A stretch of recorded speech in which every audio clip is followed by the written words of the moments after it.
hello. I got my Bahama Mama. She got her wish. What do you know? Yay! It's a smoothie from Tropical Cafe. We always get this because it's very yummy.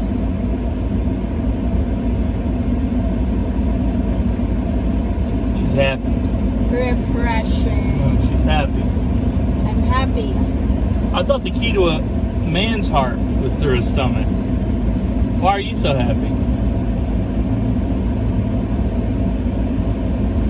I'm your stomach.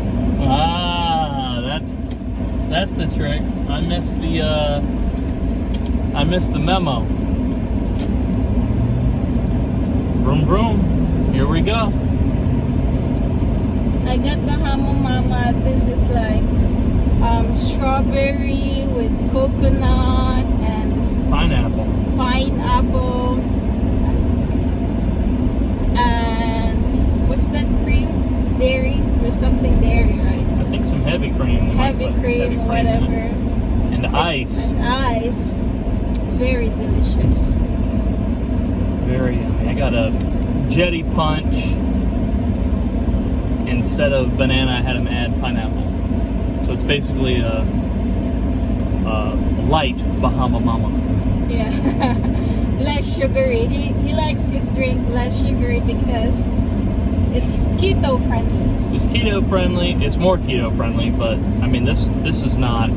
This is too many carbs to be under Yeah. 35 for the day, but at least it's a healthy alternative to drinking sugar water or something like that, you know? Yeah. A healthier alternative. The healthiest thing you can drink being water. But water's No poison boring. water. Water's boring, right? No, we love water. You need No, it to live. we actually drink a lot of water back home. It's only when we go out, like to a restaurant or in a sunny day that we spoil ourselves. Just a little bit. Just a little spoiled. For good measure.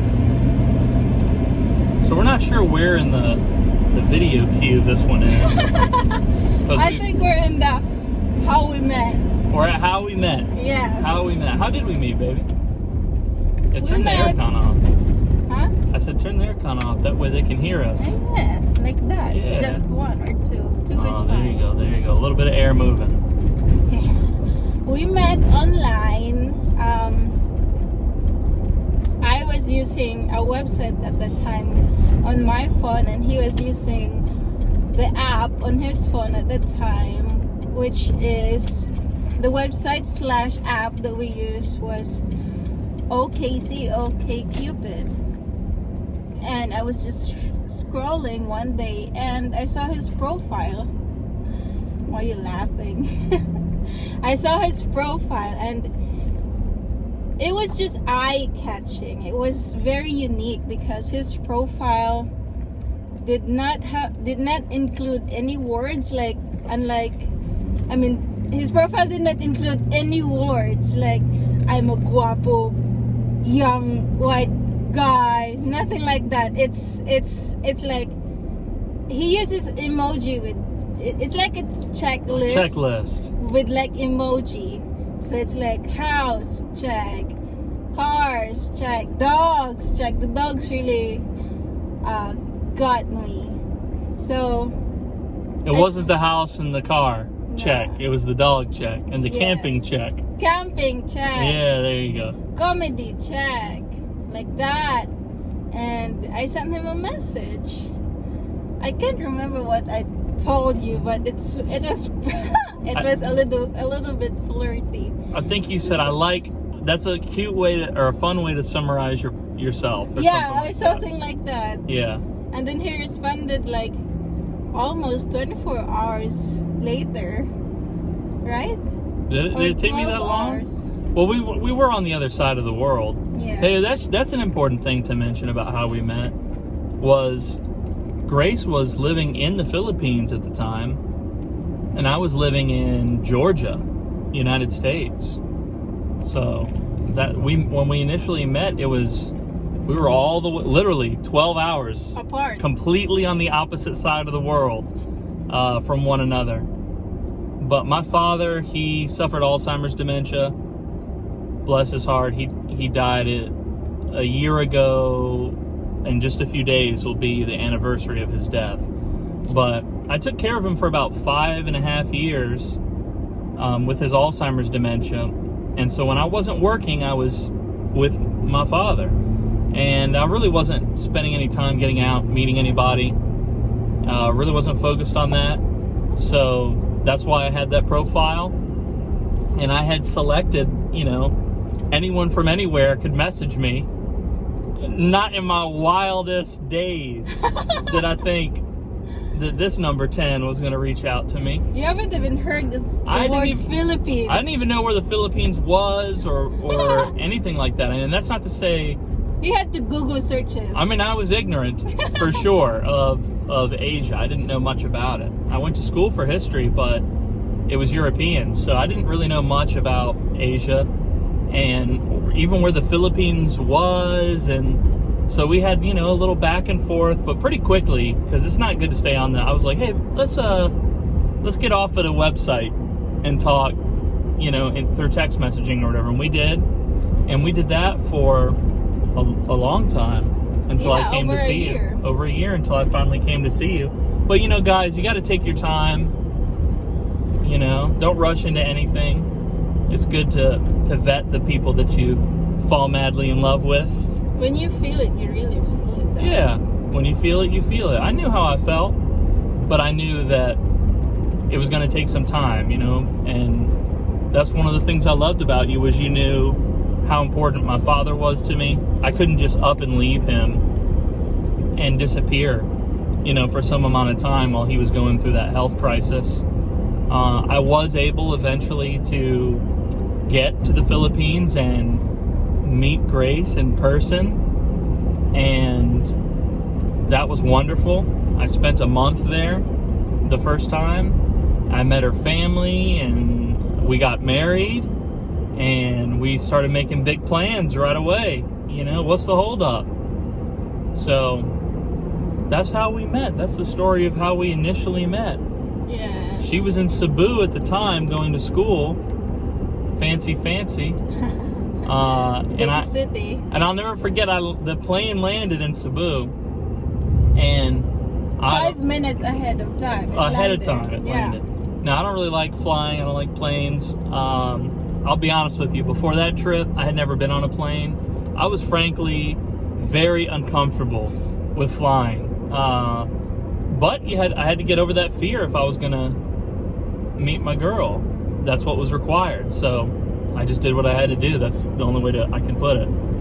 But when I got off that plane, I had been asleep pretty much the whole flight, and there was some paperwork I had to fill out. This was before all the madness, yeah.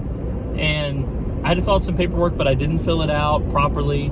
And so I wait through the whole immigration line, and I get up there to the front, and they're like, hey man, you didn't fill it out. You got to go refill it out. And I'm looking at this line, and it had taken a long time. It had taken like 45 minutes, an hour to get through this immigration line. So I'm like, and I don't have signal. I'm like, she's going to think I stood her up. She's going to think I didn't do the full leg of the journey. I turned around in South Korea or something. I don't know. I'm thinking the worst.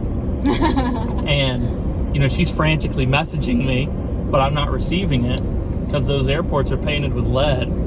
And and I fill it out, and the guy's like, no, you skip the line. You just come right back up here, sir. So, okay. So I come up to the front, and he goes, all right. He looks at my paperwork. He goes, why are you here? I said, I'm here to meet my girl. He goes, Filipina? Yes, sir. All right. Stamps me. Come on in. Welcome.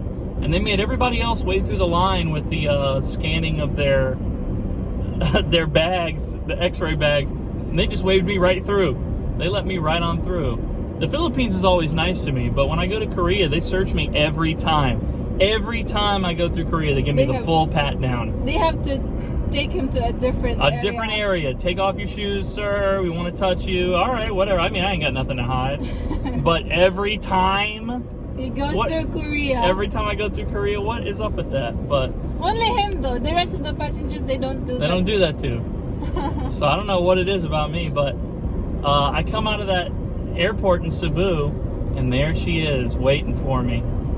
And you were wearing like black jeans with rips in them at your thighs, and you had on sneakers. Your hair was like it is right now, and I'm trying to remember what shirt you were wearing. I was wearing a pink shirt.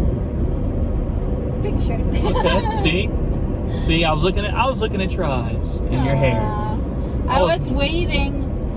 I actually arrived at the airport 2 hours before his plane landed, because I don't know, like, if the traffic or whatever, you know, if his plane will land earlier. So I arrived at the airport 2 hours earlier. So in total, I waited for him 3 hours, because he had to be at the airport for 1 hour because of that long line. Long line. And then I walked out of that airport, and the heat of the Philippines hit me for the first time. Even though he arrived at midnight. Yeah. You know, really shocking. But I mean, I grew up in New Orleans, which has a similar kind of humidity and heat to it. Obviously, it's not at the equator, so it's a little bit different. But it's similar vibe. So, in fact, that's one of the reasons why we're escaping to paradise, from my perspective, is how much the Philippines reminds me of home, of New Orleans, of where I grew up, where I was born and raised. I know I probably don't sound like it.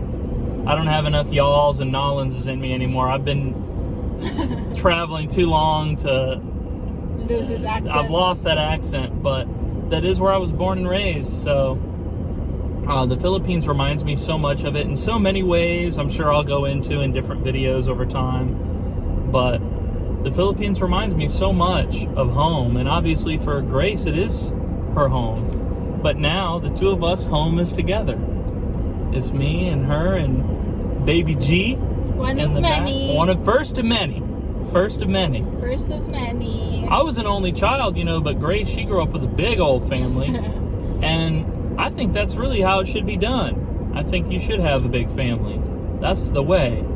You know, I know it gets harder to give everybody the attention they deserve once they outnumber you. But, you know, why not? Why not have a big family? Of the journey. It's a blessing to share life. Life is a blessing. Never forget that. So, that's the story of how we met. And maybe we can throw some photos in or make a little collage video of our wedding or something like that to share with you guys. If you guys would be interested in that, comment down below and let us know what we should tell you about us. If you're interested, we're moving to the Philippines next month.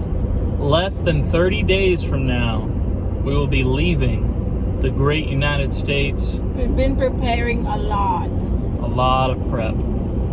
Last final things are getting the dogs paperwork. They got to get ready to go with us. We have 2 huskies that we're bringing with us. And what else we got to do? Oh, send the balikbayan boxes. We've got them packed, but we haven't yet sent our belongings, which mostly are sentimental things. You know, I have books that were given to me by family and friends. Pictures. You know, old photos. I've got family photos from the 60s. Yeah, when my father was a child. He was born in 42, so I've got old photos even from before he was born. We don't want to lose that. We don't want to lose my books. You know, we've got a bunch of board games too that we'd love to introduce our son and friends too. So guys, please comment on our video, like it if you liked it. If you didn't, fine. And hit that subscribe button if you want to see some more. Peace.